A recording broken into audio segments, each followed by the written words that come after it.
All right, so I wanted to talk about the origins of where white people really come from. Okay, they did not come from Europe. They did not come from any European country. They came out of the Appalachian mountain region. Okay, these are the Ferrel Whites of the Appalachian Mountains. Okay, The United States is notorious for a number of people who have vanished without a trace, and rumours of wild people living in the woods. For centuries, tales have swirled about feral wild people inhabiting the notorious national park.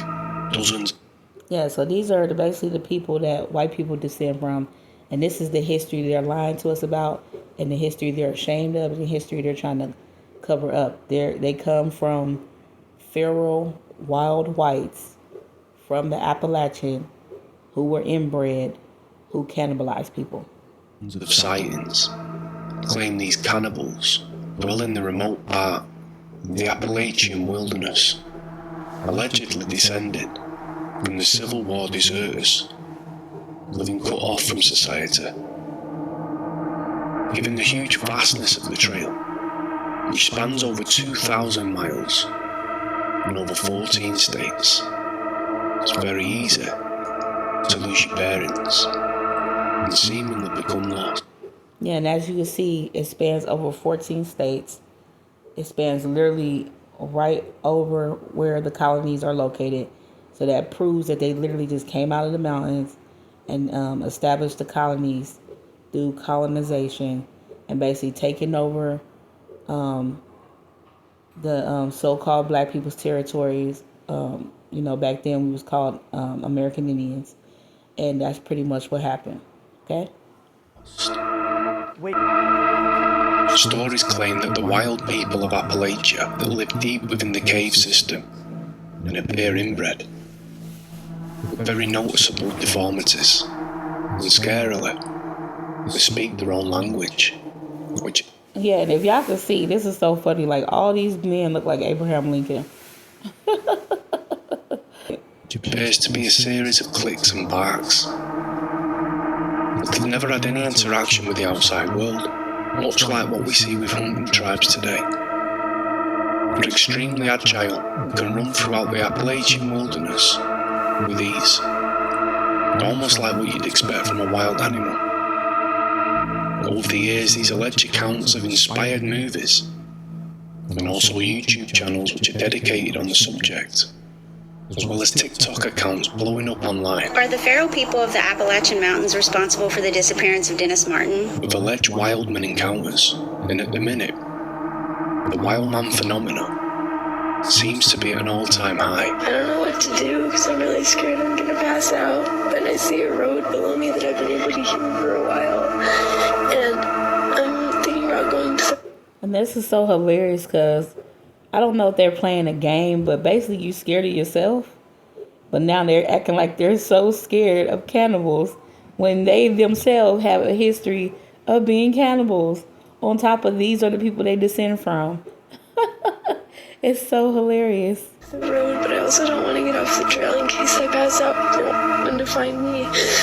So, growing up in Tennessee, we were always told of the Appalachian Ferrel people. It indicated that there is a group of individuals that during the Great Depression decided that it would be better to live off the land in the mountains of East Tennessee and Western North Carolina. Now,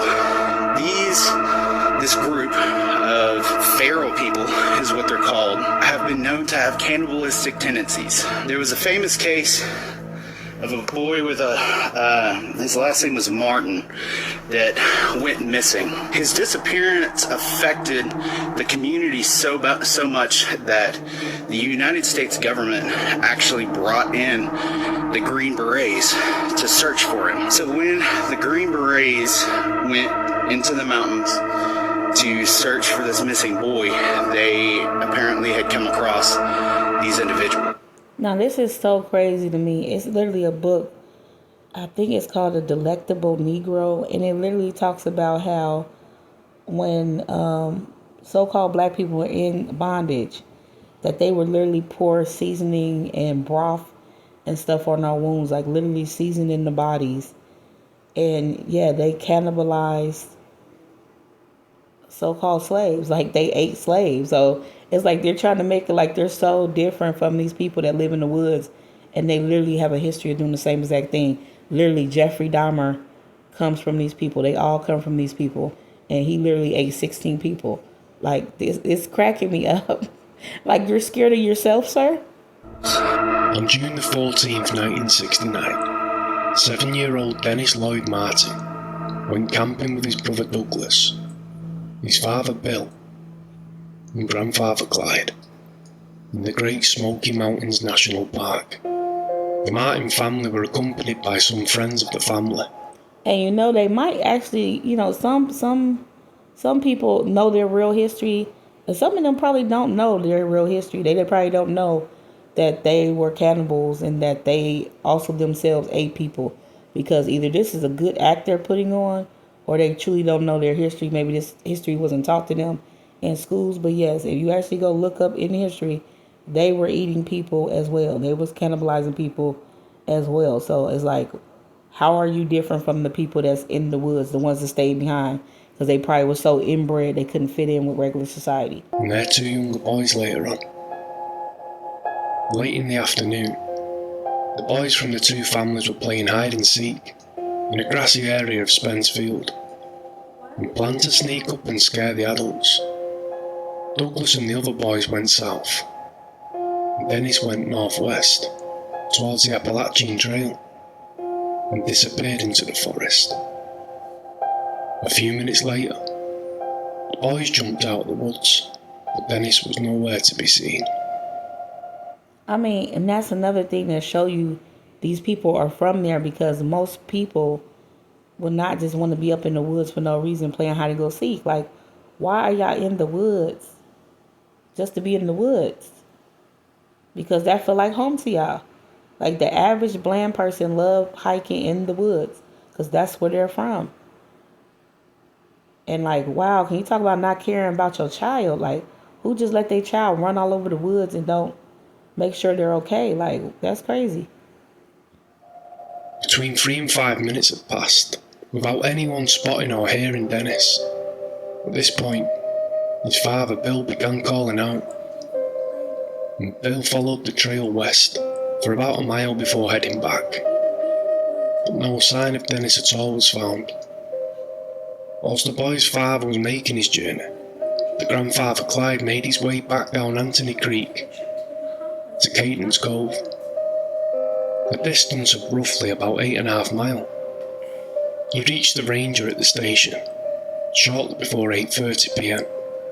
and raised the alarm. Has expanded as the days stretch into a full week since the youngster was reported missing. At this point began to rain heavily, with a nasty storm, which strangely is common with many disappearings in the national park.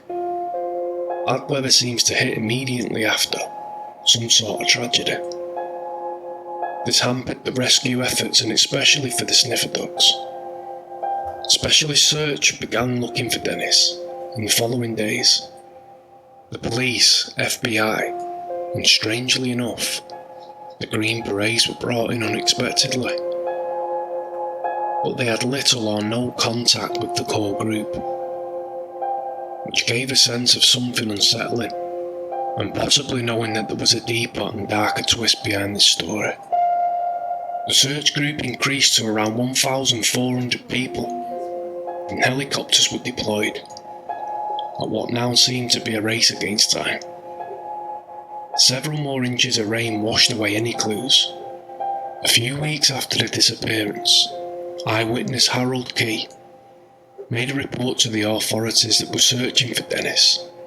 He reported that he heard a loud child screaming, and shortly after, he claims to have seen a dishevelled man, covered in hair, and attempting to remain unseen, before fleeing through the woods. A family from Carthage, Tennessee were on the exit side of the loop road, a man and his children, and they were trying to photo the deer. They were following the deer up Rowan's Creek, and they heard a child scream. The father ran up there, and he saw a man dart into the woods, and he described him as unkempt. Dennis was never found, and he's been missing since 1969. Yeah, so I don't want to play this whole documentary, but it's called The Ferrel People, the Appalachia, and the Missing People. It's pretty much going to go into more stories like this. I just wanted to illustrate the point of, this is where these people are from. This is the history they're trying to hide. They descend from people who are still to this day actively in the woods eating people, okay? This is where they come from. Inbred cannibals. And this is the history they tried to hide. The out of Africa theory was a lie. We was on this landmass. We were the American Indians, and they lived in the Appalachian Mountains, okay? And before, everybody was on this landmass, before they migrated out and started attacking us and stealing our land, we were here and so was they. They just lived in the mountains as wild Appalachian people. That's their true history. That's their true origin story. And with that being said, I'm out, and I'm going to come back with some more. It says right here, a Kentucky slave owner owned a considerable number of slaves whom he drove constantly, fed sparingly, and lashed severely. According to abolitionist Lydia Marie Child, Lewis was a typical plantation owner whom most in the local community probably respected and looked to as a model wealthy citizen in terms of his treatment of his slaves. In 1826, he would commit crimes against his slaves that would cause his community to ostracize him and pursue legal restraint. He unalived himself while awaiting criminal trial. It is hard to say from the evidence of George, a young recalcitrant slave on Lewis's plantation, was a favorite, or if Lewis consciously chose him, as many masters did, as the object of ritualized violence and as the emblem of his manhood and noble social structure. As punishment for George's transgression, his master bound him to a wooden plank and in the manner of a butcher quartered him with an axe and cooked his severed body parts and pieces of flesh over a billowing fire. He ingested him with the same relish that he would devour fine music or cocktails served at an open bar or at a ball. George and his ritualized punishment reify and ennoble Lewis's white male identity. Powerful feelings of saturation, leisurely comfort, and pleasure accompany Lewis's cannibalization of George. When I say they were eating us, they were eating us. Like I said, if you're brave enough to get this book, but only get it if you want to learn. It is 200 years old. This 200-year-old chair came from somewhere in North Georgia. Now, we are restoring this chair. So what we're doing, we got to take this chair and make it look brand new. But I want y'all to see. Now, I actually asked and I got into the details of it. I didn't just assume. I want y'all to see this. Usually, old, ancient chairs like this, you fill them with whatever you can get your hands on is what you fill them with. This one, apparently, has cotton. This is hand-picked cotton, been sat on for over 200 years, and it's horrible. But it's made with solid wood, so it's going to last forever. But I want y'all to see this. This is human hair. This is literally human hair. Imagine how many slaves it took to put human hair in this seat. It's the full seat, the full interior of the seat is human hair. It's human. Not horse, not cow like they usually do, pig hair or horse hair. No, this is actual human hair, slave hair.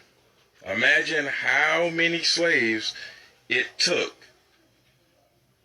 to fill this chair with human hair. Now, a lot of them are filled with horse and whatever you can get your hands on. But this came from a very, very wealthy people in North Georgia. They're keeping this chair because of the historic and the sentimental value it has to their family. Imagine how